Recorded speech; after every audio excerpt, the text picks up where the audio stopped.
వారంలో 7 రోజులు కూరగాయలు తిని ఇంకా సండే వస్తుందంటే చాలు చికెన్ మటన్ బోటియా ఫిష్ అని ఆలోచిస్తుంటారు కదా. అఫ్ కోర్స్ నేను కూడా అంతే అనుకోండి, కాకపోతే మా ఇంట్లో ఎక్కువగా చికెనే తింటాము. చాలా రోజుల తర్వాత మా ఇంట్లో అయితే చికెన్ బిర్యానీ చేస్తున్నాము. ఈ బిర్యానీ అంటే మా ఇంట్లో అందరికీ ఫేవరెట్ అనమాట. నేను బిర్యానీ చేసిన ప్రతిసారి నాకు ఒక విషయం అయితే గుర్తొస్తుంటది. నాకు బిర్యానీ చేయడం రాకముందు అయితే నాకు 2-3 సార్లు బిర్యానీ అడుగు మొత్తం మాడిపోయిందనమాట. 3-4 టైమ్స్ అట్లానే జరిగింది. ఇంకా లాస్ట్ బిర్యానీ చేసేటప్పుడు మా ఆయన ఏమన్నాడంటే, ఇప్పట్లో బిర్యానీ చేయడం నీకు వచ్చేలా లేదు కానీ తెచ్చిన చికెన్ పెంటపాలు చేయకుండా కూర అయితే ఉండమని చెప్పిండు. ఆయన మాటలకి అస్సలు ఫీల్ అవ్వకుండా ఈ రోజు ఎట్లయినా బిర్యానీ చేసి మా ఆయనతో కాంప్లిమెంట్స్ తీసుకోవాలనుకున్నాను. ఈసారి ఎట్లయినా సరే బిర్యానీ పర్ఫెక్ట్ గా చేయాలని ఇంకా గట్టిగా అనుకున్నాను. నేను ఎక్కడ మిస్టేక్ చేస్తున్నానని ఆలోచించాను. బాగా ఆలోచిస్తే నాకు అర్థమైంది ఏంటంటే మంటని హై ఫ్లేమ్ లో పెట్టి ఎక్కువసేపు ఉంచడం వల్ల బిర్యానీ మాడిపోతుందని నాకు అర్థమైంది. నేను చేసిన మిస్టేక్ నాకు తెలిసిన తర్వాత బిర్యానీ పర్ఫెక్ట్ గా చేయడం వచ్చింది. మీకు ఎప్పుడైనా ఇట్లాంటి సిచ్యువేషన్ ఎదురైందా అయితే నాకు కామెంట్ చేయండి. బిర్యానీ విషయంలోనే కాదు, మన లైఫ్ లో కూడా మనం ఏదైనా మొదలు పెట్టినప్పుడు మనకు ఫస్ట్ ఫెయిల్యూర్సే కనిపిస్తాయి. ఫెయిల్యూర్స్ వచ్చినాయి కదా అని డిసప్పాయింట్ కాకుండా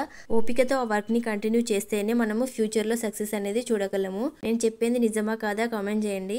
నేను బిర్యానీ చేయడం నేర్చుకున్నప్పటి నుండి ఒక్కసారి కూడా మాడిపోలేదు. ఇంకా బయట చేసే బిర్యానీ కంటే మా ఇంట్లో చేసే బిర్యానీకే ఎక్కువ మంది ఫ్యాన్స్ ఉన్నారు. మీరు కూడా నా స్టైల్లో చేసిన బిర్యానీ తినాలనుకుంటే వీడియోని కింద ట్యాగ్ చేస్తున్నాను. ఇంట్రెస్ట్ ఉంటే ఒకసారి చెక్ చేయండి. మీరు కూడా నా ఫ్యాన్స్ అయిపోతారు.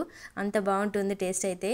ఇంతకీ మీకు చికెన్ బిర్యానీ అంటే ఇష్టమా మటన్ బిర్యానీ అంటే ఇష్టమా కామెంట్ చేయండి. మాకైతే చికెన్ బిర్యానీ ఇష్టము. వీడియో నచ్చితే ఒక చిన్న లైక్ చేసి మన ఛానల్ని సబ్స్క్రైబ్ చేసుకోండి. Thank you for watching.